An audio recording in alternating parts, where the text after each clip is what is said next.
नमस्कार, हस्तक्षेप में आपका स्वागत है। क्या आपने कभी सोचा है कि प्रधानमंत्री नरेंद्र मोदी बार-बार ये क्यों कह रहे हैं या भारतीय जनता पार्टी के अधिकांश लोग बार-बार ये क्यों कह रहे हैं कि देश से गरीबी खत्म हो गई है और केवल 5% गरीब बचे हैं? प्रधानमंत्री के इस वक्तव्य की पड़ताल कर रहे हैं प्रोफेसर जगदीश्वर चतुर्वेदी और वो बता रहे हैं, आंकड़ों के साथ बता रहे हैं कि किस तरीके से प्रधानमंत्री सफेद झूठ बोल रहे हैं कि गरीबी खत्म हो गई है और 5% गरीबी केवल रह गए हैं। तो आइए सुनते हैं प्रोफेसर जगदीश्वर चतुर्वेदी का ये विश्लेषण। साभार। आज हम लोग बातचीत करेंगे कि नरेंद्र मोदी क्यों बार बार गरीबी खत्म हो गई, गरीबी खत्म हो गई ये कह रहे हैं। उनके तमाम भोंपू, तमाम मीडिया आउटलेट्स, तमाम वेबसाइट्स और जनता में उनकी मीटिंग है, उसमें बार बार ये चीज आ रही है कि गरीबी खत्म हो गई और अब सिर्फ 5% गरीबी बची है। अति गरीब 5% लोग बचे हैं।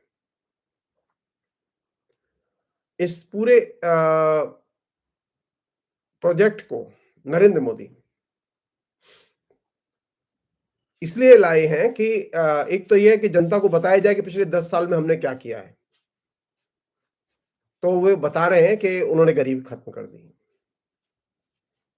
दूसरा ये इसका जो लक्ष्य है वो ये कि जो कि सबसे बड़ा लक्ष्य है वो ये कि अब गरीबों पर काम करने की जरूरत नहीं है, बल्कि अब जरूरत है अमीरों और मिडिल क्लास के ऊपर काम करने की और उनको मदद देने की। तो अगली जो सरकार आएगी वो अब गरीबों की देखभाल और सेवा नहीं करेगी, क्यों? गरीबी तो खत्म हो चुकी है, 5% गरीब बचे हैं खाली। तथ्य की दृष्टि से, सत्य की दृष्टि से ये बात गलत है। नरेंद्र मोदी क्यों झूठ बोल रहे हैं?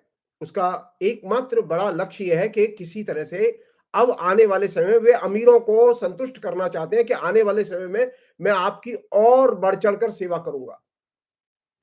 ऑलरेडी वो पिछले 10 साल में तकरीबन 14 लाख करोड़ रुपया अमीरों का कर्जा, बैंक से लिया गया कर्जा माफ कर चुके हैं और बैंक खोखली हो चुकी हैं। अब बैंक जाइए, आपको पैसे नहीं मिलेंगे। पहले 2014 के पहले तक स्थिति यह थी कि आप बैंक कभी भी जाइए, आपको सब समय बैंक में पैसे मिलते थे। आज स्थिति है कि बैंक में कैश नहीं होता, वेट करना पड़ता है। तो अमीरी का आलम यह है कि बैंक खाली पड़े हैं। और दूसरी जो चीज है, जो कि सबसे इंपॉर्टेंट चीज है जिसको कि वो इस्तेमाल कर रहे हैं, वो ये कि अभी हाल ही में 11 साल के बाद में एक हाउस कंजम्पशन एक्सपेंडिचर सर्वे आया। तो हाउस कंजप्शन यानी ये घरेलू उपभोग खर्चे के सर्वे के जरिए नरेंद्र मोदी ये बताना चाहते हैं कि गरीबी खत्म हो गई, जबकि वास्तविकता यह है कि इस घरेलू उपभोग व्यय खर्चे का जो पैटर्न है, मानदंड है, इसको उसका गरीबी को पता करने के मानदंडों से कोई संबंध नहीं है। इस सर्वे में कहीं पर भी नहीं लिखा हुआ कि गरीबी खत्म हो गई। खाली उपभोग का जो पैटर्न है उसे वो जानना चाहते हैं और वो बताना चाहते हैं। उस पर भी बात की जा सकती है, लेकिन हम जो डाटा दिए गए हम उसे मान लेते हैं कि वो डाटा दिए गए वो ठीक है, लेकिन उससे कहीं ये निष्कर्ष नहीं निकलता कि गरीबी खत्म हो गई, क्योंकि वह डाटा जो कलेक्ट किया गया, वे जो आंकड़े कलेक्ट किए गए, उन आंकड़ों का पर्पज ये था कि प्रति माह प्रति व्यक्ति शहर और गांव में अपने घरेलू खर्च पर कितना पैसा खर्च करता है, यह पता करना था। इसमें वे लोग भी शामिल हैं झोपड़ी में रहते हैं, वे लोग भी शामिल हैं जो कि घरों में रहते हैं, वे लोग भी शामिल हैं जो कि बेसहारा हैं। तो ये हाउस होल्ड कंजम्पशन सर्वे को आप गरीबी के मूल्यांकन का सर्वे बना देंगे, ये तो एक नई हिंदू पद्धति है, हिंदू अर्थशास्त्र है। और हिंदू अर्थशास्त्र बनाने में नरेंद्र मोदी माहिर है। हिंदू अर्थशास्त्र का मतलब यह है झूठ का अर्थशास्त्र। हिंदू अर्थशास्त्र का मतलब यह है कि कहीं की ईंट कहीं का रोड़ा, भानुमति ने कुंबा जोड़ा। तो ये जो पूरा का पूरा पैटर्न है जो इस पूरे सिस्टम में सामने आया है, जो कैंपेन में सामने आ रहा है और अब लगातार ये कैंपेन बढ़ेगा, इसे समझने की जरूरत है।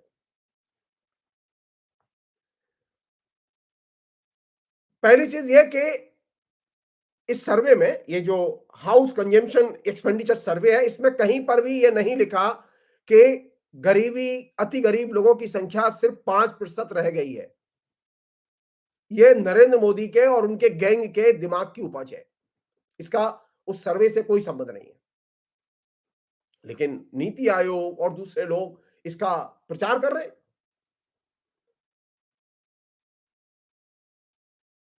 अब देखें, दिल लगी देखें और वास्तविकता देखें। अगर गरीबी खत्म हो गई है तो लोगों का खर्चा बढ़ना चाहिए, लोगों की आमदनी बढ़नी चाहिए। क्या कहता है वो सर्वे, जिस सर्वे के आधार पर ये बात की जा रही है? वो सर्वे कहता है, ये जो बात मैं कह रहा हूं वो चिदम्बरम ने, जो कि हमारे वित्त मंत्री रहे हैं, उन्होंने बहुत महत्वपूर्ण लेख इंडियन एक्सप्रेस में 3 मार्च को लिखा। उसमें उसके कुछ पिन पॉइंट करके जो डाटा दिए गए वो बहुत ही इंपॉर्टेंट डाटा है, जिनको कायदे से समझने की जरूरत है। मैं इसलिए ये बात रख रहा हूं क्योंकि बहुत सारी चीजों पर चिदम्बरम की अर्थशास्त्र संबंधी समझ पर हम विश्वास करते हैं।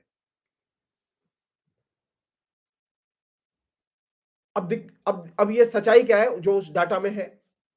वो सच्चाई ये है कि सर्वोच्च 5% गांव में रहने वाले लोग हर महीने 10,501 रुपया खर्च करते हैं, जबकि शहर में, यानी सर्वोच्च का मतलब यह है कि जिनके पास अच्छी खासी आमदनी है,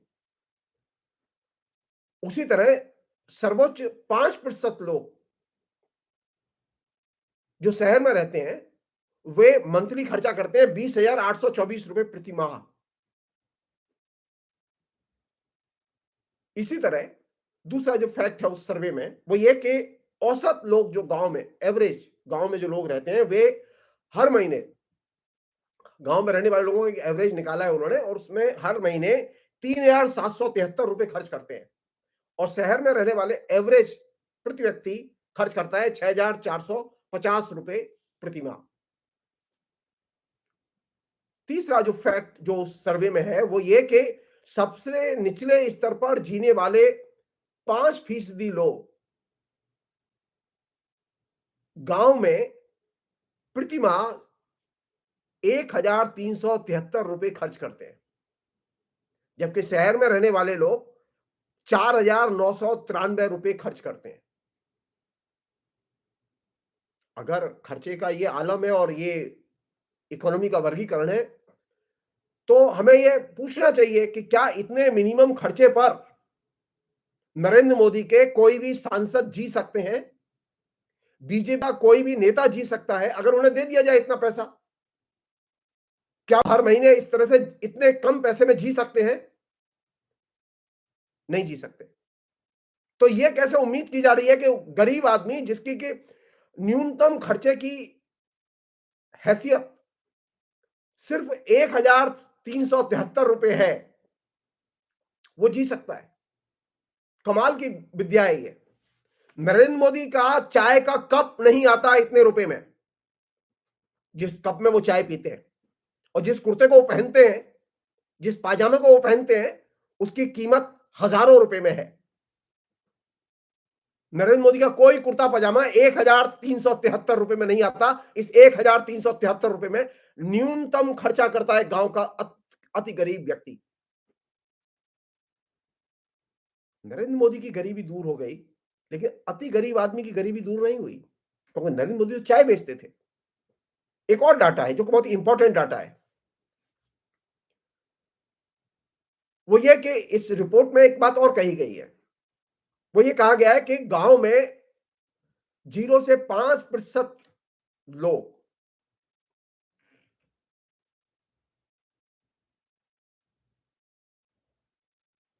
जो कि अति गरीब हैं, वे 1,373 रुपए खर्च करते हैं, जबकि शहर में रहने वाले लोग जो अति गरीब हैं वे सिर्फ 2,001 रुपया प्रति माह खर्च करते हैं। इसके ऊपर 5 से 10% लोग ऐसे हैं गांव में जो 1782 रुपए खर्च करते हैं प्रति माह। वहीं शहर में यही लोग, यानी जो 5% से ऊपर, अति गरीब से ऊपर, वही शहर में अति गरीब से ऊपर जो लोग हैं वे 2607 रुपए खर्च करते हैं प्रति माह। देश की पूरी आबादी में 50% से अधिक लोग प्रति माह उनका जो खर्चा है वो 3094 रुपए गांव में है और शहर में 4993 रुपए। सवाल करो, सवाल पूछो नरेंद्र मोदी और उनके गैंग से जब आपके घर वोट मांगने आए कि जिस नागरिक की औसत आमदनी खर्चा 3094 रुपए हो गांव में और शहर में 4963 रुपए हो, यानी अराउंड 5000 के करीब, क्या वो शहर में जी सकता है? क्या वो गांव में जी सकता है? और क्या कोई बीजेपी का नेता इतनी कम आमदनी में जी सकता है? क्या हम ये कहें कि ये गरीबी के उन्मूलन का प्रतिमान है? हम दोहराना चाहते हैं कि नरेंद्र मोदी गरीबी के नाम पर झूठ बोल रहे हैं। असल में वे गरीबी के यथार्थ को और गरीबी के प्रश्नों को जनता से छिपाना चाहते हैं और पूरे प्रोपेगेंडा से गायब कर देना चाहते हैं। ये आंकड़े